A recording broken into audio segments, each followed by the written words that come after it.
Tadi dalam pemeriksaan ya seperti apa?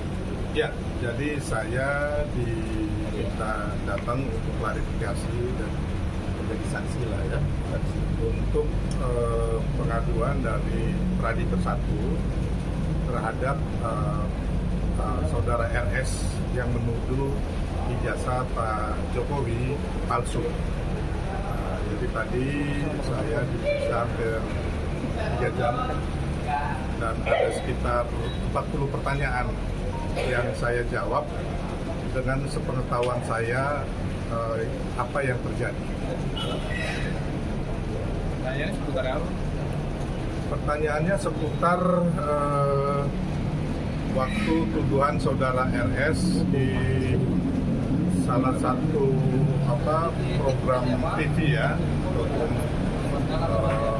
podcast TV lah, intinya bahwa saudara RS menuduh Pak Jokowi ijazahnya palsu, tapi saudara RS tidak mempunyai bukti-bukti atas tuduhan itu.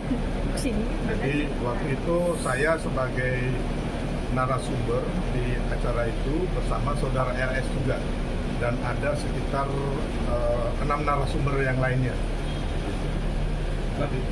Baris Krim kan sudah menyatakan ijazah Pak Jokowi asli. Tanggapan dari kita sendiri gimana? Ya, kita sangat mengapresiasi ya. Jadi Baris Krim sudah menyatakan bahwa Baris Krim sudah melakukan penyelidikan dan sudah dibawa ke laboratorium forensik, yang mana bahwa ijazah asli Pak Jokowi yang diserahkan oleh Pak Jokowi langsung itu, yang diselidiki adalah ijazah asli yang bahasa hukumnya itu dinyatakan identik atau sama dan sebangun atau otentik dengan 3 ijazah asli pembanding daripada teman-teman seangkatan Pak Jokowi. Jadi intinya, bahkan sebenarnya kalau dilihat bahwa dari pihak teman-teman RS itu mengatakan bahwa tidak ditunjukkan ijazahnya, padahal waktu konferensi pers oleh Dirtipidum Pak Juhandini, ya kan, di situ diperlihatkan ijazah fotokopi dan di sebelahnya ada ijazah asli juga yang dipegang oleh Pak Juhandini ya, kita lihat. Nah, jadi sebenarnya itu sudah terang benderang. Jadi kembali lagi saya berpikir bahwa masyarakat kita jangan lagi juga diberikan informasi yang salah, bahwa sebenarnya saya tekankan lagi bahwa ijazah yang diselidiki oleh Baris Krim Mabes Polri melalui laboratorium forensik itu adalah yang diselidiki ijazah asli Pak Jokowi yang diserahkan Pak Jokowi langsung dan yang diserahkan oleh ponaannya sepupunya ya Pak Jokowi, yang mana hasil laboratorium forensik itu mengatakan bahwa ijazah asli Pak Jokowi ini adalah identik dengan 3 ijazah otentik atau asli dari teman-teman satu angkatan Pak Jokowi. Oke. Bang, maaf Bang, waktu dialog itu lebih intinya dia penyampaiannya seperti apa sih Bang? Pak Rosurya sendiri di saat sama Abang? Ya, jadi di situ Roy Suryo mengatakan, RS mengatakan bahwa ijazah dan juga skripsi Pak Jokowi itu palsu. Padahal kalau kita lihat kan, beliau ini kan, RS ini kan bukan siapa-siapa yang bisa mengatakan ijazah orang ini asli atau palsu.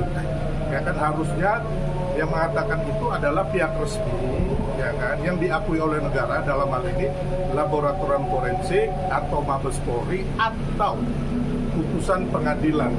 Ya, jadi kita nggak boleh, ya kan, siapapun menuduh orang itu ijazahnya palsu, SIM-nya palsu, terus sertifikat rumahnya palsu, apabila kita tidak mempunyai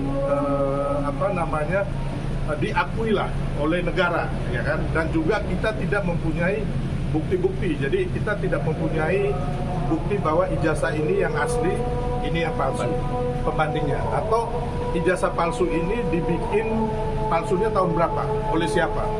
Jadi kembali lagi, apa yang dilakukan mereka katanya itu meneliti secara ilmiah, menurut hemat saya bahwa itu adalah bukti-bukti yang sangat prematur, dan menurut saya bukti-bukti itu nol atau tidak ada, karena mereka bukan pihak berwenang resmi yang bisa menyatakan bahwa ijazah ini palsu atau ijazah ini asli gitu. Jadi kembali lagi, bahkan ini akhirnya ketika dia menuduh tanpa putusan pengadilan, maka hukum akan menjerat kembali saudara RS dan kawan-kawan dengan tuduhan-tuduhan kemungkinan ada fitnah, pencemaran nama baik, atau pasal-pasal dalam undang-undang ITE, kebencian dan lain sebagainya. Dan ini kita serahkan saja kepada pihak yang berwenang. Dalam hal ini yang dilaporkan sekarang ini kan di Polres Jakarta Selatan, terus ada teman-teman juga di Polres Jakarta Pusat, terus yang dilaporkan Pak Jokowi sendiri di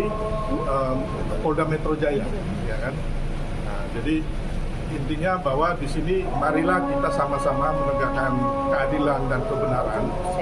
Dan yang sebenarnya yang dikriminalisasi itu adalah Pak Jokowi dan juga masyarakat kita, bangsa kita yang diadu domba gitu loh. Jadi tidak benar pihak RS dikriminalisasi karena satu, ya kan, saat ini baru terjadi penyelidikan yang sudah di stop atau SP2 Lit di Mabes Polri.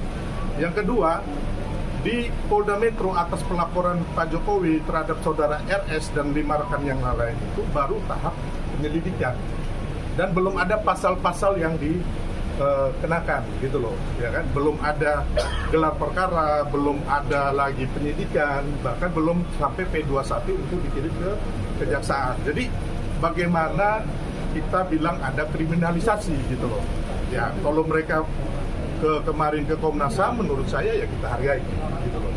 Tapi kalau bicara sampai ke luar negeri, katanya mau ke badan-badan di luar negeri, sampai ke PBB, alangkah malunya kita gitu loh, karena memang tidak ada yang dikriminalisasi gitu loh. Jadi, Bang, dari pihak RS menyatakan putusan Barreskrim menyetop penyelidikan itu terlalu prematur. Itu menurut Abang juga? itu kewenangan Barreskrim. Makanya kemarin mereka pergi lagi ke Karwasidik, Biro Pengawasan dan Penyidikan. Saya pikir itu bagus gitu loh.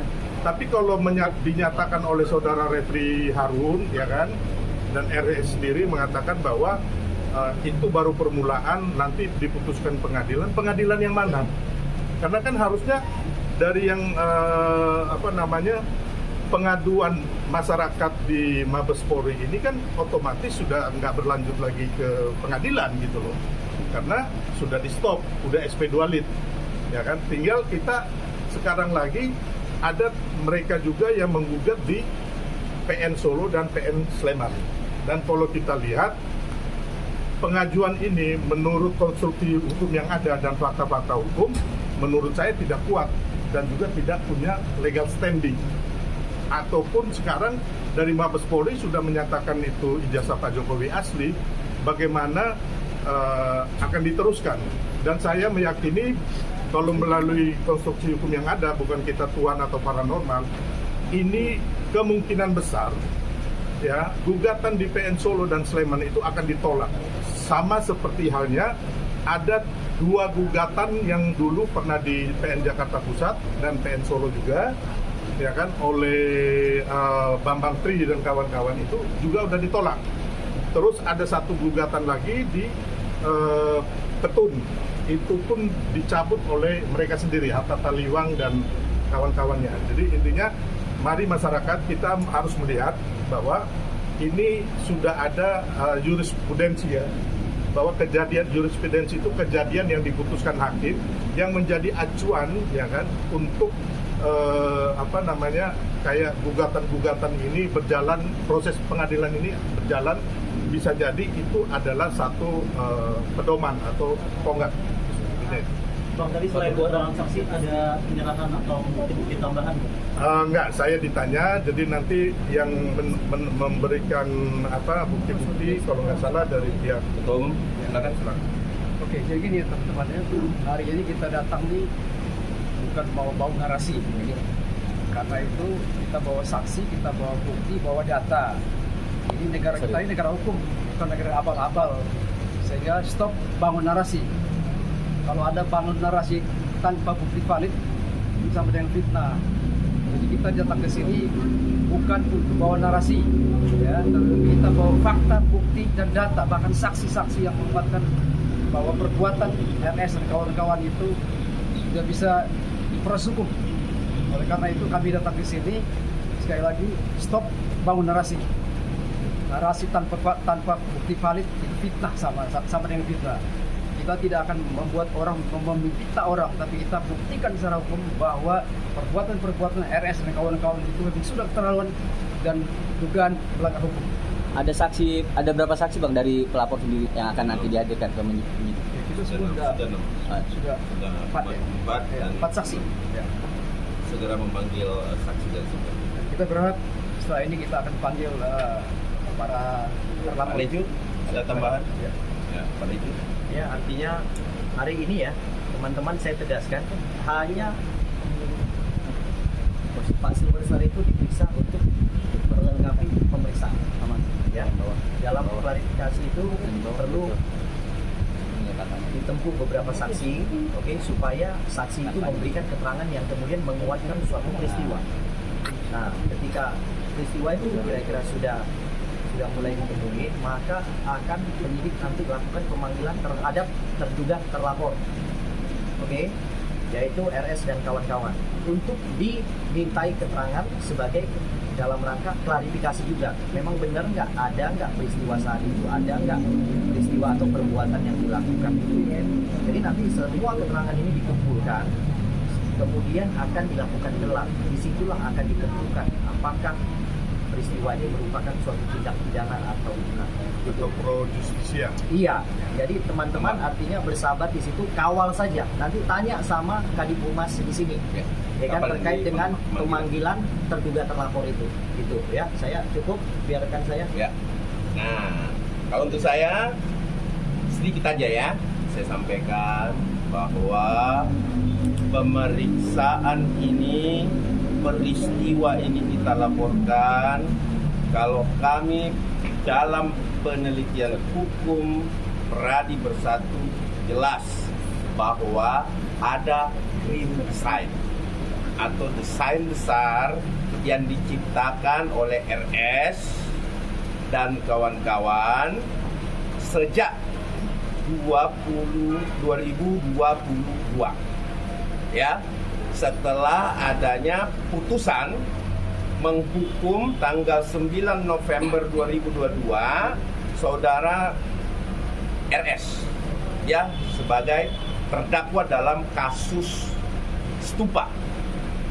Dari hal itu yang kami pelajari itu berentet cerita ini, mulai dari adanya pengungkapan yang seolah-olah dilakukan oleh Fufu Papa, kalian tahu semua.